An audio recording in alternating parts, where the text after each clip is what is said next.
Stanton Friedman has been called the Godfather of UFOlogy, and rightly so. Up until his passing on May 13, 2019, he relentlessly advocated for research of UFOs and disclosure of government secrets regarding extraterrestrial visitors, calling the entire cover-up enterprise a cosmic Watergate and the biggest secret in the history of humanity. Born in Elizabeth, New Jersey in 1934, Stanton Friedman earned a Master's of Science degree from the University of Chicago in nuclear physics. He worked as a nuclear physicist for GM, General Electric, Aerojet General Nucleonics, McDonnell Douglas, and others, and has personally seen hundreds of millions of dollars in R&D money spent by the Pentagon on projects that ultimately went nowhere. He was actively affiliated with the American Nuclear Society, the American Institute of Aeronautics and Astronautics, AFTRA, and many more, adhering to methods of data gathering, testing, assessing, and concluding as a true scientist, always basing his findings on observable facts in hand. Stanton Friedman never speculated. He concluded based on the evidence. Then he became a UFO researcher, applying all the same principles of science as he did as a nuclear physicist, using facts as principal guidance to conclude beyond doubt about the reality of their existence, that they are visiting Earth and interacting with humanity on an ongoing basis. Project Bluebook intends to air a number of Stanton Friedman's lectures for preservation, enlightenment, and context for the channel's audience benefit. Today, we focus on a TED Talk style, brief format lecture he gave at the 11 Minutes, 11 Muscles Forum at the University of New Brunswick, Canada in April 2011. It takes 11 muscles to talk, but to apply logic and facts to form an unbeatable argument, that takes millions of neurons firing off in every direction within one man's brilliant brain. No matter the naysay thrown at him, Stanton Friedman was a master logician, and armed with a wealth of knowledge and facts gathered over decades of hands-on research, he was capable of keeping his calm and wit to deliver logic in support of his arguments in a way that was impossible to beat. His service to the truth discovery of unexplained phenomena is unmeasurable. Let's listen to Stanton Friedman. My normal college lecture is about 90 minutes long with 80 PowerPoint slides. We're not going to do that tonight. I can't talk that fast. I want to take a somewhat different approach. I had my youthful experience which helped shape me and made me fit for ufologizing, if I can coin a word. My fifth grade teacher, Rose Gutkin, during a science talk, put science in quotes, told us how the sun stands still and all the planets circle around the sun. And I piped up, Miss Gutkin, I just read it in our encyclopedia, which we bought for 29 cents a volume at the supermarket way back then, in Linden, New Jersey. A name that shall live in infamy. The whole solar system is moving around the center of the galaxy at 12 miles a second, it said. That seemed awfully fast to me. And she said, oh, no, that's not right. This is what it says here. And she went on. And I wasn't accustomed to being talked down to by a teacher, but okay. The next day, I brought in the encyclopedia.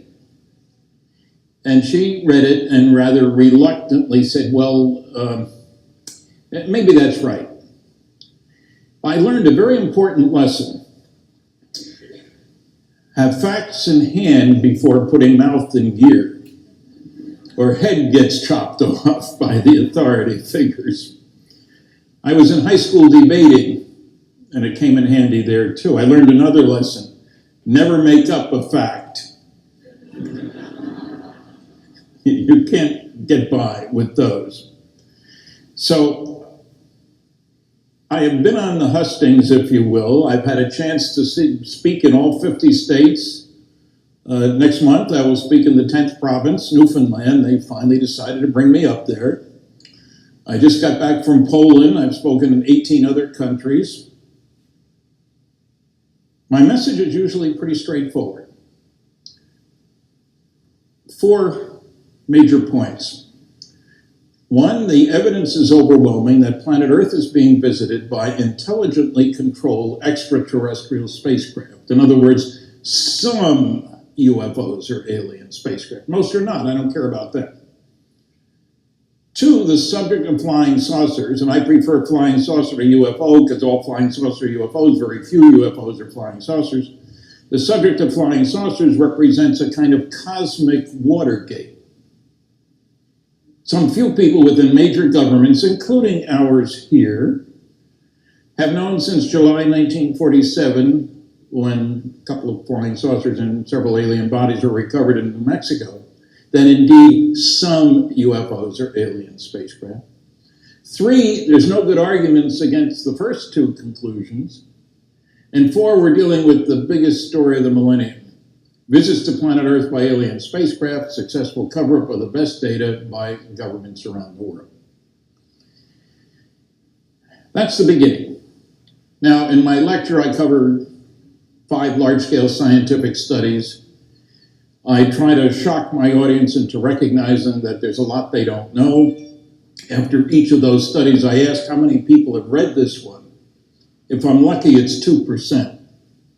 One reason for doing this is it keeps the guys who don't know anything from getting a free podium, because they're afraid to take me on when they realize that they don't know anything about the subject. I also find that most people are unaware of advanced technology. There seems to be a strong prejudice that if you're not at a university, you're not doing research. But I spent my time in industry. Little companies, GE, GM, Westinghouse, McDonnell Douglas, TRW Systems, Aerojet General Nucleonics. Obviously can't hold a job. That was all in 14 years. I set a record for working on canceled government-sponsored research and development programs. It wasn't my fault. I mean, some of them were good size now.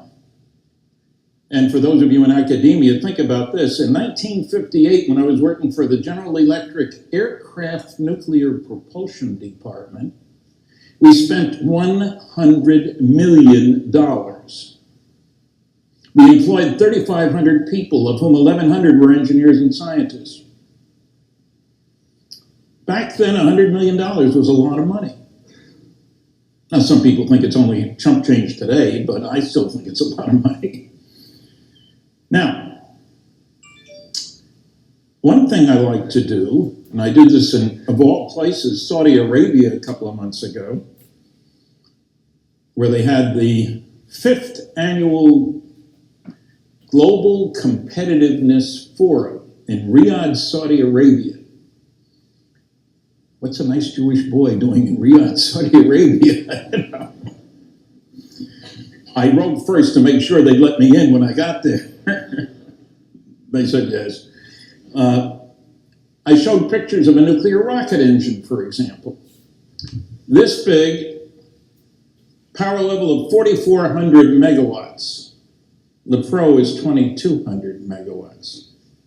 So is Grand Coulee Dam, electrical output. This big, nuclear fission rocket. Not just an idea, but it was operated. I talked about a nuclear-powered aircraft carrier that can operate for 18 years without refueling. But I also talked about nuclear fusion. Fusion is the source of energy of the stars, all of them. We didn't figure that out until 1938. Being the good earthlings we are, we put it to use as soon as we could. In 1952, we exploded our first H-bomb. Released the energy of 10 million tons of TNT. Now, a big bomb during World War II was a 10-ton blockbuster. We upped the ante in 10 years from 10 to 10 million. Now, I mention this not to scare you, although it scares the heck out of me, and the Russians blasted one off that was 57 million tons of TNT, energy release equivalent. But to point out that if you were to use nuclear fusion for a propulsion system, and I worked on a study of that way back in 1962, you could kick particles out the back end of the rocket that have 10 million times as much energy per particle as you can get in a dumb old chemical rocket. My mantra is that technological progress comes from doing things differently in an unpredictable way. The future is not an extrapolation of the past. A laser isn't just a better light bulb. Those nuclear rockets are not just better chemical rockets, entirely different physics involved.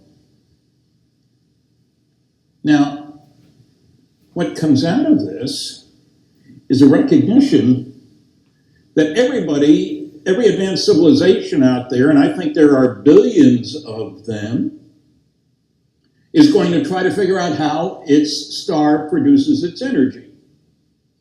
We did, and we're primitives. My evaluation of our society from an alien viewpoint is that we're a primitive society whose major activity is tribal warfare. That's a fairly accurate picture, unfortunately. This year, we Earthlings will spend $1 trillion on things military. Every single day, 30,000 children die needlessly of preventable disease or starvation. Does that combination of numbers make any sense? Not to me, it doesn't. We are right at the beginning of a new view of ourselves, and it saddens me to bring the bad news to those who think that man is at the top of the heap. There was a study done about what would happen if we encountered aliens way back in the early 60s by the Brookings Institute, and one of the comments was that one of the groups that would be hurt the most would be the scientists. They suddenly realized they weren't the big shots they thought they were. I think we live in a neighborhood, galactic neighborhood, that's chock full of intelligent beings. One reason for coming here is to make sure we don't go out there. You see, flying saucers finished the job that Nicolaus Copernicus started of taking man out of the center of the universe. You remember old Nick, 1543.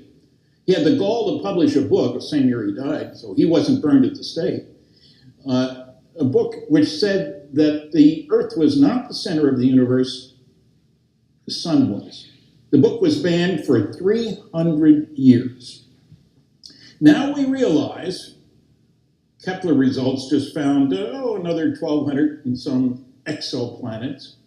60 years ago, we know there aren't any other planets out there. If there were, we would know about it. There goes arrogance again. The basic syndrome is, if that were true, I would know about it, says the smart scientist and the smart journalist. I don't, so it must not be true, and I'm not going to waste my time learning about it. That's why I have to write books. You're not going to find the information in the newspapers. Incidentally, we went over already. I want you to think about the fact that when you look up in the sky, you're off in a corner of nowhere. We're nobodies. Maybe if we looked around a little bit, we could learn how to be somebodies. Thank you very much for listening.